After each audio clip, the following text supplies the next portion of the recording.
In Iran, Ayatollah Ali Khamenei approved the appointment of first Vice President Mohammad Mokber as the country's interim president and declared 5 days of mourning for the death of President Ibrahim Raisi.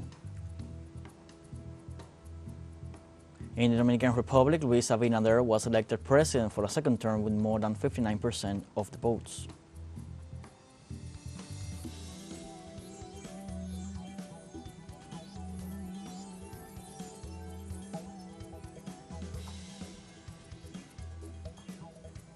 And in the United Kingdom, the London High Court holds a hearing to rule on journalist and WikiLeaks founder Julian Assange's extradition to the United States.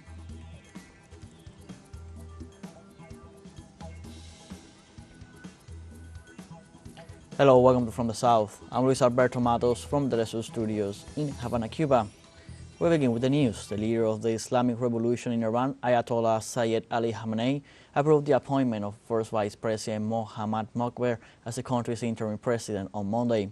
Through a statement, the highest Iranian political authority assured that the Vice President is in the position of directing the executive power and is obliged to agree on the election of a new president within a maximum period of 50 days.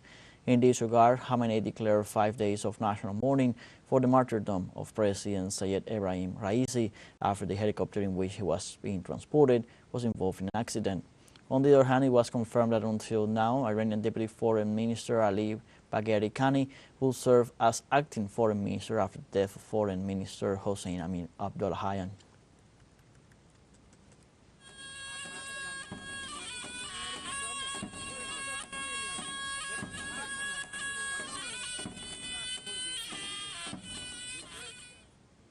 Earlier, the Iranian government confirmed the death of President Ibrahim Raisi after the helicopter in which he was traveling crashed near the border with Azerbaijan. In an official statement, Iranian authorities said that the 73 rescue teams reached the wreckage of the presidential helicopter and found no sign of life of any of the crew members on board.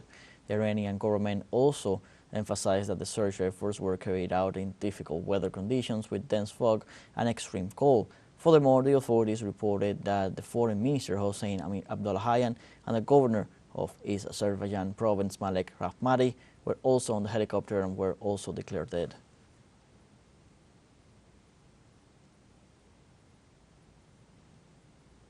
Let us review the route taken by the helicopter carrying Iranian President Sayyid Ibrahim Raisi from his visit to Kis-Kalasi Dam to the crash site. This Sunday, Iranian President Sayyid Ibrahim Raisi traveled early in the morning to the Kis-Kalasi Dam located 220 kilometers northeast of the city of Tabriz on the Aras River, the joint border between Azerbaijan and Iran. On the way back, 2 of the 3 helicopters landed in the capital of the province of eastern Azerbaijan, while the aircraft carrying the Iranian president reportedly crashed in the mountainous area of Pindabur. For now, the authorities identified the crash site within a radius of 2 kilometers.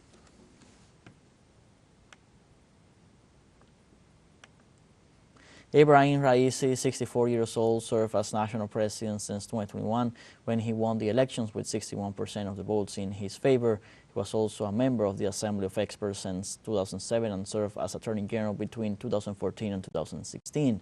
He also held the position of Vice President of the Supreme Court from 2004 to 2021. Under the mandate of Ibrahim Raisi, the state developed a strong foreign policy committed to peace and regional stability. He deeply rejected the Israeli genocide against the population of the Gaza Strip. In the internal order, he managed to confront the sanctions imposed unfairly by the United States. Ibrahim Raisi grew up in Mashhad, home of the holiest Shia shrine in Iran. Coming from a clerical family, he participated as a teenager in the 1979 revolution that overthrew the Shah, backed by the West. In the absence of the president, the incumbent vice president takes over the responsibility of the executive branch as provided for in the Constitution of the Islamic Revolution of Iran.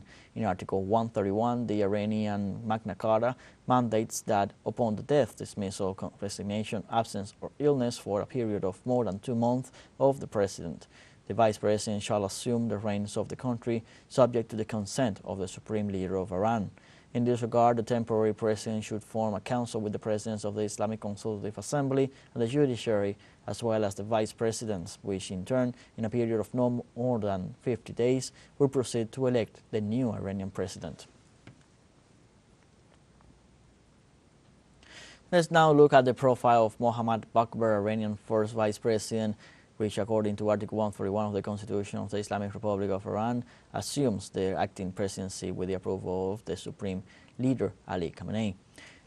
Mohammad Bagheri is an Iranian politician currently serving as the Vice President of Iran as of August 8, 2021. He was head of the execution of the order of Imam Khamenei. Bagheri holds 2 doctoral degrees, one in international law and one in administration.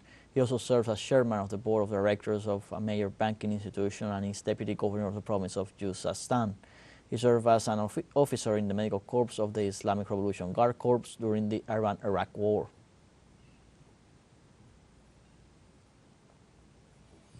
Let's take a short break, but remember you can join us on TikTok at teleSUR English, where you'll find news in different formats, news updates, and much more. Other stories coming up. Stay with us.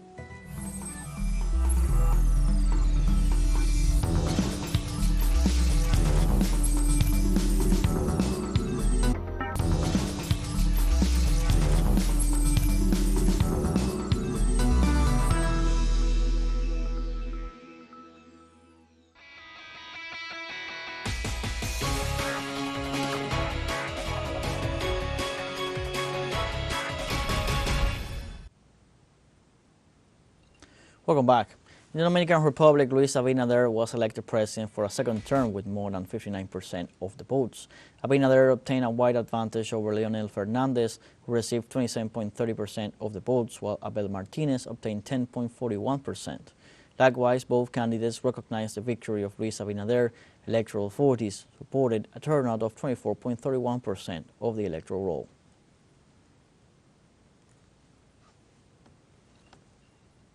During the counting phase of the general elections held in the Dominican Republic, international observer Joao Torres congratulated the people and the electoral team for setting an example of how to conduct democratic and transparent elections. Today is a very important day, not only for the Dominican Republic, but also for the whole world, because in a situation where so many democracies are threatened, it is very important to see the commitment of the people of the Dominican Republic to democracy. It is also a very important signal for the whole world, not just for Latin America. What I have seen is a very strict adherence to the rules and a very positive relationship between all the delegates who were in each of the voting booths. This is what I have been able to observe since the morning with my colleagues who have traveled a great part of the country. Now we are in the phase of counting the votes, and I continue to observe this example of citizenship and correlation, interconnection among the people who understand each other when there is a moment of difficulty or doubt. That is why this seems to be a very transparent process. From here, I take a message of strengthening democracy in the Dominican Republic, which is very important, and as a Democrat, this makes me very happy. In Mexico, the presidential candidate of the Citizen Movement Party, Jorge Alvarez Maínez, during his participation in the third candidate debate, assured that in his government salaries would increase and equality will be reflected as the main basis of his government. The old politics accustom us to inequality and poverty, so we are the 9th poorest country in the world and one of the most unequal. Only Mozambique, African Republic, will concentrate income on 1% of the population more unequally than Mexico.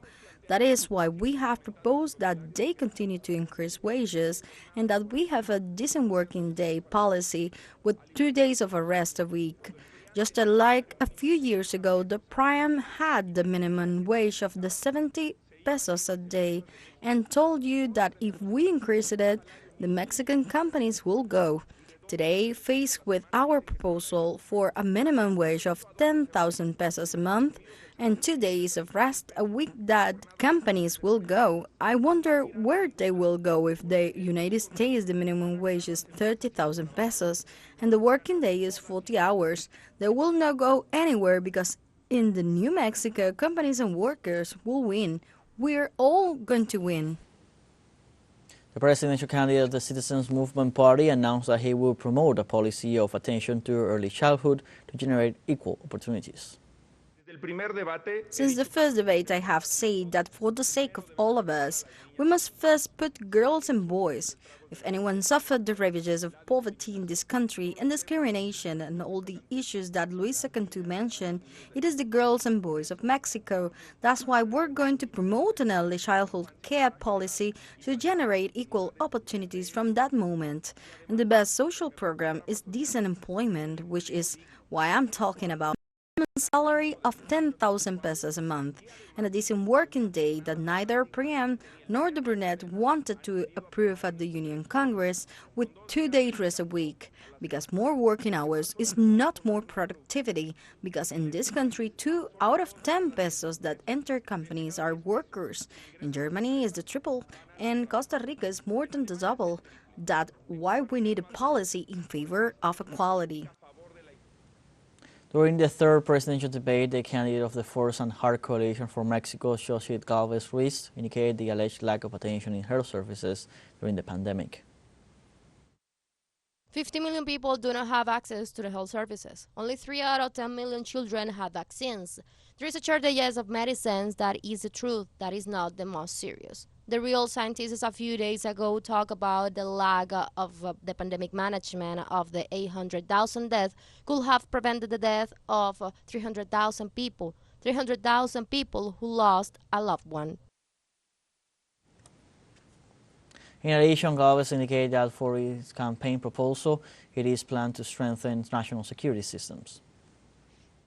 The National Guard will have a civilian command. The armed forces will focus on what the Constitution, national security.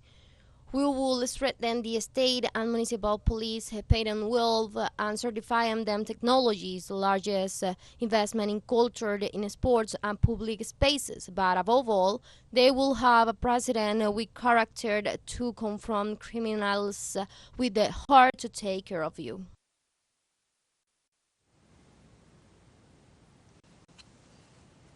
Claudia Sheinbaum, the candidate of the coalition Let's Continue Making History, said that 56 years later, the country finds itself with the same pride and those who fight for a fairer country.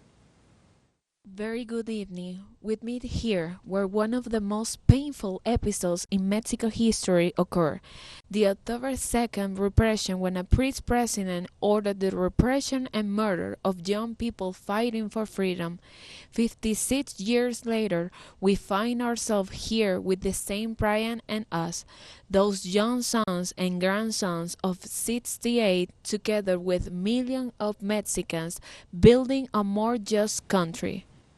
In turn, Sheinbaum expressed that they are working on the recovery of rights and expanding them, and assured that today 28 million families are served through a direct welfare program.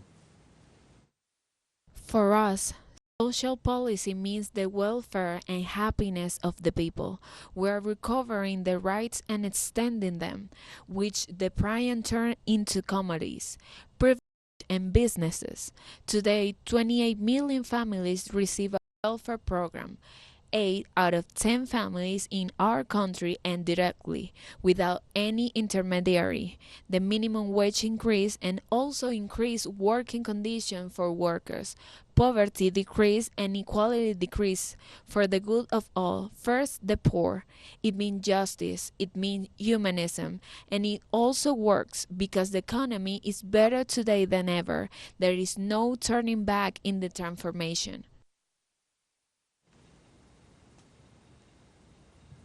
We have a final short break coming up, but before we invite you to join our WhatsApp community for our English-speaking audience. You can scan the QR code on screen to join directly and share the link to reach more people. Constant news coverage of Latin America and the Caribbean as well as the rest of the world. Stay connected and informed with teleSUR. Final short break, don't go away.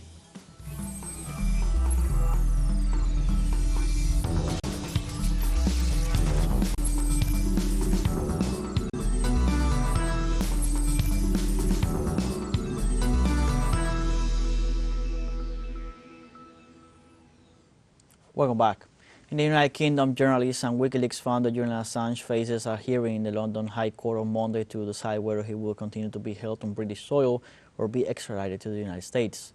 In this regard, the London hearing is expected to determine whether the 52-year-old will have further chance to plead his case in the British courts or whether he will have exhausted all legal options of appeal in the country. Precisely, Monday's decision could lead to his extradition or a likely application to the European Court of Human Rights. If the Supreme Court rules against him, Assange says he could be on a plane to the United States in as little as 24 hours.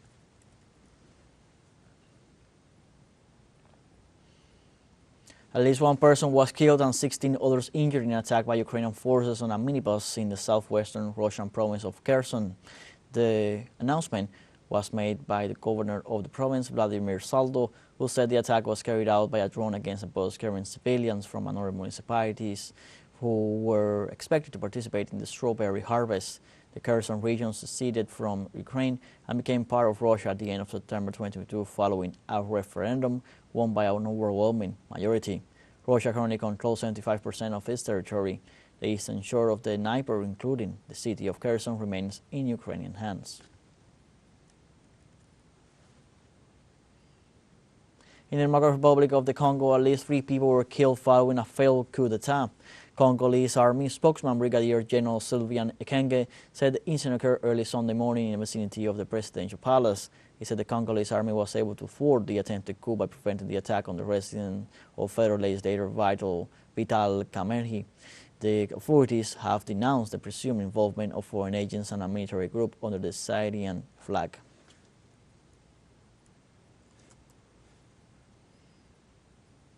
Regarding the coup in the Republic of the Congo, U.S. Ambassador to the country, Lucy Tamblyn, expressed concern over reports of alleged involvement of U.S. agents in the attempted coup in the vicinity of the presidential palace. Ambassador Tamblyn said Washington will cooperate with Congolese authorities in the investigation and that any U.S. citizens involved in the incident will be held accountable.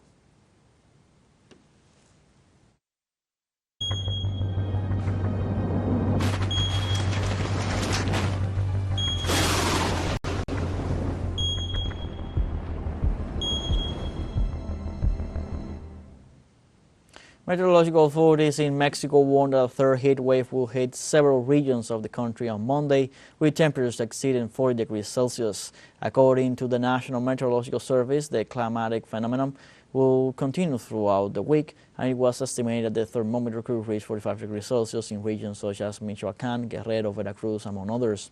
Likewise, the entity also informed that in addition to the high temperatures and atmosphere instability, is expected with the probability of developing cyclones, which could intensify the rains in the southwest of the country.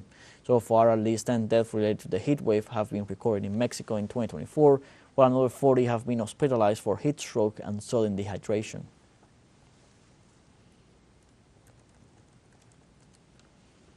And in Brazil, more than 80,000 people have been rescued after devastating floods that hit the southern region of the South American country.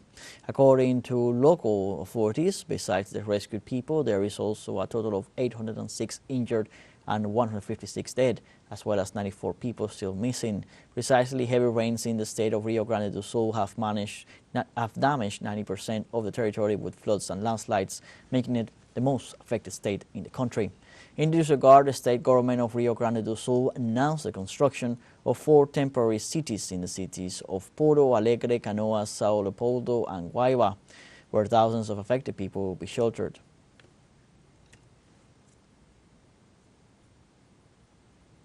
At least 50 people were killed in Afghanistan in the province of Ghor as a result of flooding caused by heavy rains affecting the nation.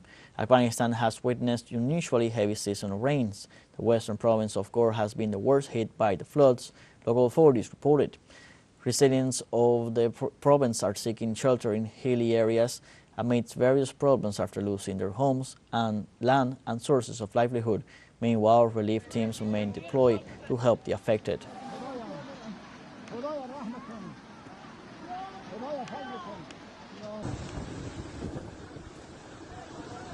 Different countries around the world are affected by torrential rains and floods due to climate change.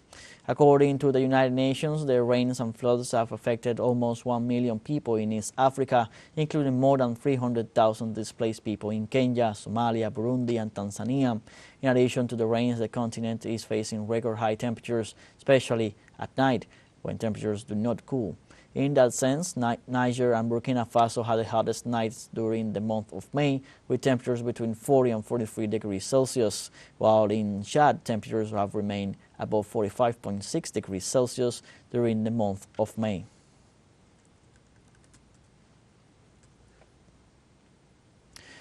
Meanwhile, in Venezuela, the Guayu, Cariñas, Zaragoza, and Tamunangue indigenous peoples joined in this Sunday in the closing of the great Viva Venezuela Mi Patria Querida festival, which ran for the past 10 days.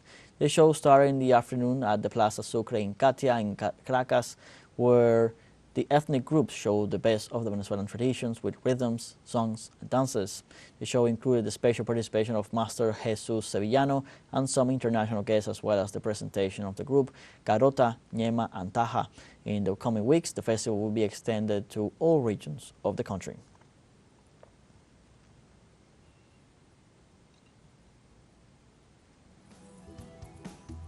We have come to the end of this news brief. You can find these and many other stories on our website, telesurenglish.net. Also join us on social media, Facebook, X, Instagram, Telegram, and TikTok. For Telesur English, I'm Luis Alberto Matos. Thank you for watching.